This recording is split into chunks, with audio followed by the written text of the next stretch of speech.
नमस्कार, right to know में आपका स्वागत है। बिहार के चर्चित यूट्यूबर मनीष कश्यप की गिरफ्तारी हो गई है। जी हां, मनीष कश्यप ने पुलिस के आगे आत्मसमर्पण किया क्योंकि पुलिस ने कुर्की का आदेश दे दिया था और उनके घर में कुर्की होने वाली थी। तो इसी के बाद मनीष कश्यप की गिरफ्तारी हो गई। उन्होंने जाकर थाना में सरेंडर कर दिया। लेकिन आप ये फोटो देखिए, ये मनीष कश्यप और उनके साथ ये 4 पुलिस वाले हैं। जो बताया जा रहा है कि मनीष कश्यप को पुलिस माथे को पूरा ढक करके एक आतंकवादी की तरह ट्रीट करते हुए लेके जा रही है। इनके ऊपर EOU ने भी, आर्थिक शाखा ने भी इनके ऊपर केस दर्ज किया है और इसी के क्रम में इन्हें पटना ले जाया जा रहा था। लेकिन इस प्रकार से क्या हथकड़ी बांधकर और गमछे से चेहरे को ढक कर एक उग्रवादी की तरह, एक आतंकवादी की तरह ले जाना क्या सही है? हम इसी हिस्से पर बात करेंगे क्योंकि देश में इनसे बड़े बड़े अपराधी हुए हैं लेकिन इस प्रकार से कोई भी ट्रीटमेंट उनको नहीं मिला था।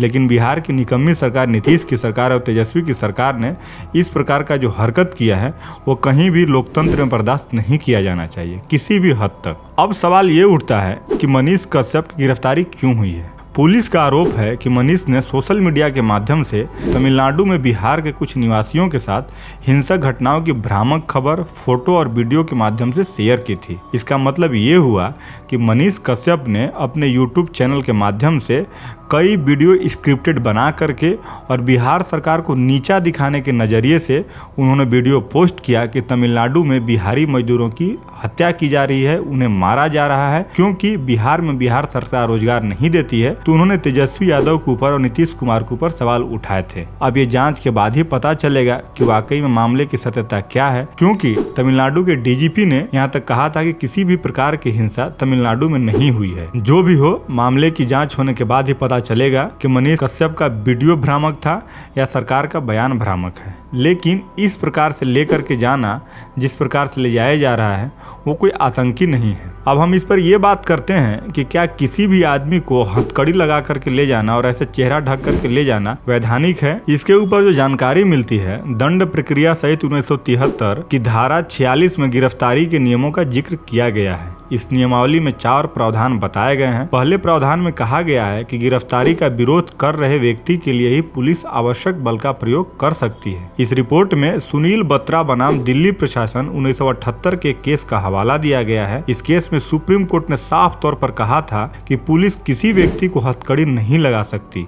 अगर वह ऐसा करती है तो यह पूरी तरह से अवैधानिक होगा और यह भारतीय संविधान के अनुच्छेद 21 और अनुच्छेद 22 का उल्लंघन होगा। अनुच्छेद 21 किसी भी व्यक्ति को दैहिक स्वतंत्रता का अधिकार देता है। अब इस मामले में जो पहला बोला गया है कि पुलिस आवश्यक बल का प्रयोग इसलिए करेगी क्योंकि कोई भी गिरफ्तारी का विरोध करेगा। लेकिन इस मामले में पहले से ही तय हो चुका था कि मनीष कश्यप आत्मसमर्पण किए थे, तो विरोध का कोई सवाल तो उठता ही नहीं था। हाँ, कुछ शर्तों के साथ हथकड़ी लगाई जा सकती है। सुप्रीम कोर्ट में चले एक अन्य मामले का हवाला दिया गया है। यह मामला बिहार से ही था।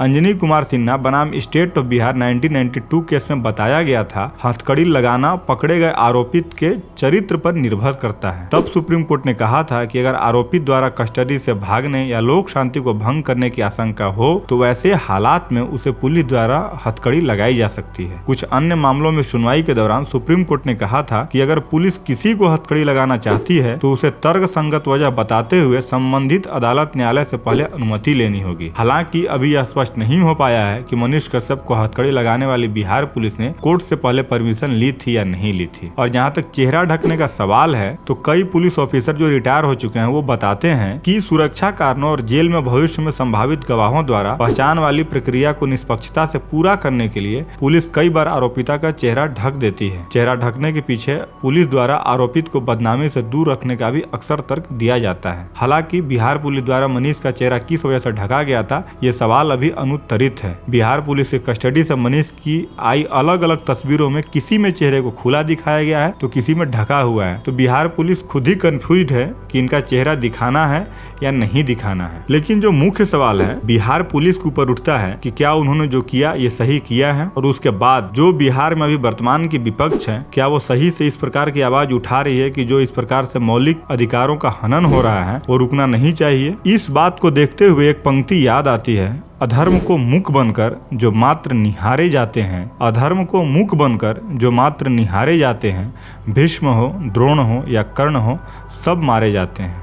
समय सबका अपराध लिखता है और मनीष कश्यप इतना भी बड़ा कोई अपराध नहीं कर दिए हैं कि इस प्रकार से उनके साथ बर्ताव किया जाए। अगर उन्होंने भ्रामक खबर फैलाई है तो बाकायदे जांच हो और तरीके से जांच होने के बाद जो भी कानून कहता है उस प्रक्रिया के तहत उन्हें सजा मिलनी चाहिए, ये हमारी राय है। लेकिन आतंकी जैसा, उग्रवादी जैसा, कसाब के जैसा व्यवहार उनके साथ कतई नहीं किया जाना चाहिए। ये पूरी की पूरी बिहार पुलिस की नाकामी दिखाती है, तेजस्वी यादव की नाकामी दिखाती है। और नीतीश कुमार के बारे में खैर क्या ही बोला जा सकता है, वो तो एक नंबर का मूढ़ आदमी है, तो उनके ऊपर सवाल उठाया ही नहीं जाना चाहिए। और जहां तक बिहार भाजपा की सवाल है तो वो तो भेड़िए के खाल के जैसा हो गए हैं, ना तो कुछ बोलते हैं ना कुछ सुनते हैं। ये हमारी राय थी। आपकी क्या राय है इस मुद्दे पर कमेंट सेक्शन में कमेंट करके बताइए। और वीडियो पसंद आई हो तो लाइक करें और चैनल पे नए हैं तो चैनल को सब्सक्राइब कीजिए। धन्यवाद।